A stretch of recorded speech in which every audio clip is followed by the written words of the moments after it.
Welcome back to our discussion on the history and theology of Calvinism. We're just about ready to jump into Calvinism proper, starting with total depravity, the first point of Calvinism. However, I do want to make a preliminary comment before we get into this discussion.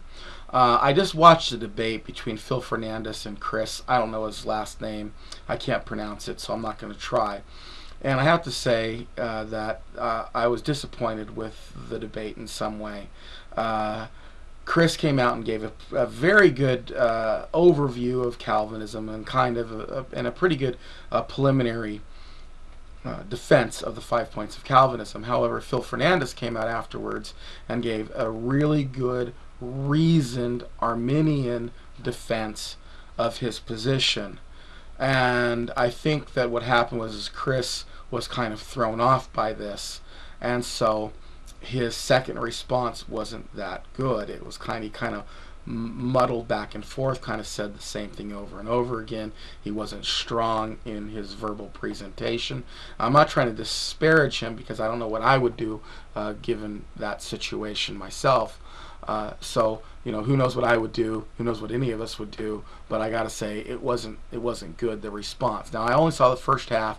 I hope it gets better the second half. I only watched the first half because that's all that's available right now. But I want you to know that as we go through these video lectures, I'm not just going to be dealing with muddle-headed Arminianism that's out there on YouTube, not well thought through, coming from a position that doesn't understand Calvinism. See, what Phil has done is he has actually come from a position that has understood Calvinism and has consciously rejected it, which is not typical among people who are not Calvinists. So he has some pretty high level or high evolved type of arguments. And I want you to know that I'm going to be dealing with those types of arguments, as well as dealing with some of the more basic objections. Now, I'm not going to be dealing with them in a way like, oh, this is a video response to the debate. No, I'm just going to be teaching the 5 points of Calvinism, teaching why I believe that it's better than that it is the biblical view rather than Arminianism being the biblical view. And I'm going to be dealing with the objections that I've either read or heard or dealt with firsthand since I was 15 years old, dealing with these issues. And I'm going to be answering objections all the way from your kind of muddle-headedness to sophisticated answers. Now, I do have to say that I really did appreciate the way in which Phil Fernandez approached the debate. He didn't approach it in saying, well, you Calvinists, you're ungodly and da-da-da-da, and he didn't, we Arminians were so much better. I really appreciated that he kept it an in-house debate and recognized that they were both Christians, and that's the spirit in which I want to communicate the 5 points of Calvinism in. I do want to say that I believe Arminianism is wrong, and I'm going to tell you why, but I hope I don't tell you why in kind of a mean way, but in a loving and a reasoned way. Although at times, and I know this is common for my Calvinistic friends, you hear the objections so many times that you kind of get a little bit upset. And so, you might respond kind of sarcastically. So I'm going to try to keep that at a minimum as much as I can, as I've already stated in previous videos. Well, that brings us then to our discussion of the 5 points of Calvinism. And we're starting with point 1, which is total depravity. Well, what is total depravity? Probably the best way to describe total depravity is, first of all, by talking about what it isn't. Total depravity does not mean utter depravity. Total depravity does not teach that men are as sinful as they could possibly be. We're not saying that man always does wrong things all the time in every situation. However, what we are saying, and this is kind of getting into what it is that man cannot please God or incline himself towards God or make himself appealing to God in any way, shape, or form. As a matter of fact, man's goodness is only relative goodness when compared with other people and not compared with the standards of God. That is the only way in which he can be good. When he compares himself with the standard of God, he falls radically short. Now also, this unpleasingness, or this aspect of total depravity, what we mean by total, is that we mean whole.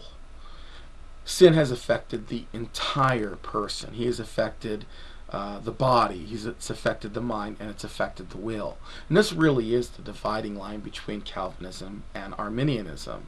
Well, both Calvinists and Arminians would agree that sin has affected our body and has affected our reasoning capacity. There is some disagreement over whether or not it has affected our will. We would say, as Calvinists, and I believe that I'm going to prove this through the Bible, that sin has so affected our will that we cannot respond favorably to God, and we cannot respond favorably to the gospel. Now, the Arminian says just the opposite, that man is free in his will, that yes, he has been affected by sin. They don't deny this. They don't deny that man has been affected by sin. But what they do deny is that he's been affected in such a way that when the gospel is presented in the right and a cogent way, and the Spirit is moving and wooing and all this stuff, that the human within himself has the ability to accept or reject the gospel. So in other words, this is what the concept of free will is. They're saying that his will is free in the sense that he can receive the gospel or reject the gospel. Kind of what they mean by free is that it can go either way. It can go this way or it can go that way. It's free to do whichever. Now, I do want to make a couple of distinctions here in talking about this, and that is, I do believe that Arminianism is improper, obviously. That's a no-brainer as far as my position is concerned. It's not biblical soteriology, but I do want to say that Arminianism is not Pelagianism. Arminianism still says that man is depraved, that he can't save himself apart from God. It just teaches that when God comes down and reaches out his hand, that man has the ability to grab it or say no thanks. So it's not Pelagianism. Pelagianism teaches that man is basically good. And I want people to know that I'm going to be addressing, for the most part, Arminianism. However, sometimes I will be addressing what's known as Pelagianism. Now, why am I going to be doing this? Now, when I do this, I really want to make it clear that when I address Pelagianism, I'm not trying to lump Arminians into that. However, I do want to tell you why I'm addressing it, and that is, in pre-Calvinistic controversy, it wasn't Calvinism versus Arminianism. It was really Augustinianism versus Pelagianism, and some of those issues between Augustine and Pelagius still affect the church, even in a post-Calvinistic Arminian sense. So in other words, there's somewhat of a carryover. We still have to deal with Pelagianism, and Pelagianism needs to be addressed. But I do want to make it clear that when I address Pelagianism, I'm addressing it as a heresy, and when I address Arminianism, I believe it's wrong, it's not good, it's not a good theology, but I have to say, in all honesty, it is not Pelagian, it's not a heresy. Somebody's not going to be go to hell if they believe in Arminianism. Although it's wrong, I think that it needs, they seriously need to reconsider. I'm not trying to dress it up in any way, shape, or form. It falls short considerably of the biblical model of the gospel. It's flawed, but it still is within the pale of orthodoxy. So one of the reasons I would address Pelagianism at times is because it's part of the whole controversy of Calvinism. Now, the other reason is that people are not always theologically precise in their language, and that makes it a little bit difficult. In other words, sometimes people say things unguardedly. A Christian might say something unguardedly that you go, well, if you really followed that out to its logical conclusion, you are spouting heresy. And so sometimes more type of Pelagian theology needs to be addressed. Well, let's move on from there. That's kind of a bit of a digression. We're saying that man is depraved and that his will, the whole person, has been affected, and that renders his will unable to choose the things of God. Well, what else are we saying? We're also saying that man cannot please God or incline himself toward God or make himself pleasing in any way. As a matter of fact, when God looks down, All he sees is sin in the individual without the work and the blood of Christ. So he looks down, he doesn't see anybody doing good, doing right, and that kind of thing. It's not something that makes people pleasing to. He's not pleased by what he sees. And the third thing is that this nature we possess is inherited from Adam, and that is known as original sin, that we're born and that we inherited this sin nature as a result of Adam's fall. Well, it doesn't leave us much time for biblical justification, but don't worry, if I don't get to this 15 minutes, I'll certainly cover it the next time we talk. So I'm going to be exegeting this from the Bible. Well, why would I believe in such a thing?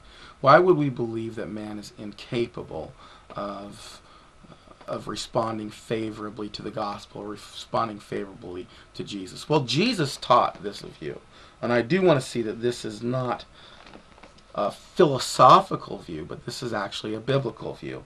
If you look at John chapter 8 and the whole chapter when he's dealing with the Pharisees, but actually if you look down in starting in verse 42 in his confrontation with the Pharisees, he says this to the Pharisees: "If God were your Father, you would love me, for I proceeded forth and came from God, nor have I come of myself, but he sent me.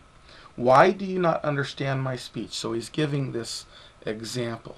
Why do you not understand my speech? Because you are not able to listen to my word. You are of your father, the devil, and the desires of your father you want to do. So here he's talking to a group of unregenerate people who are there getting the best presentation of the gospel available from the lips of Jesus himself. And what does Jesus say? He says, if you were from God, because they were trying to argue that they were from God, he says, no, if you were from God, you would love me. But you're not from God. And he asks this rhetorical question: why do you not understand my speech? He says, because you are not able to listen to my words. He doesn't say you just cannot. He doesn't say you just don't want to. He doesn't say, well, if I just presented it a little bit better, you could if you tried. He doesn't even say that, you're free in the sense that, yeah, well, you can reject it, but you could accept it, and here it is presented to you. No, he says that there is an incapacity in their fallenness that has rendered them with the inability to respond themselves toward the teaching of Jesus Christ. And there was Jesus Christ there right in front of them. All right, another scripture that teaches this, let me grab my Bible here, is in 1 Corinthians chapter 2 and verse 14. It says the natural person. Now, who's the natural person? You're born the natural person. You don't have to do any work to become the natural person. The natural person does not accept. Now, he doesn't accept. Now, this is, we get halfway through. The natural person doesn't say, oh, well, he doesn't, but he can. Does it say that? No. He goes on to say, the natural person does not accept the Spirit of God, for they are folly to him, and he is not able to understand because they are spiritually discerned. So notice what that says here. It says the natural person does not accept. Now there's where Arminians and Calvinists both agree. The natural person doesn't accept. But they'll say, but he can accept if it's presented to him in the right way. Paul will have none of that theology. He says they will not accept, nor indeed can they accept. They are not able. You hear that? Paul is using terms of inability, not terms of allowness. In other words, it's like that old thing where the person says, well, can I? You say, well, can you? I don't know. So you say, well, may I? Well, they may, but they can't. They lack the ability. You are not able. He is not able to understand because they are spiritually discerned and they are foolishness to him. Now we're getting close to the end of our time. I want to assure you I'm going to pick this back up in our next discussion. on this, and we will be going over a lot of those objections. I thank you for listening to this. Please consider those verses. I'll be going through them again the next time I'm with you. God bless and have a great day.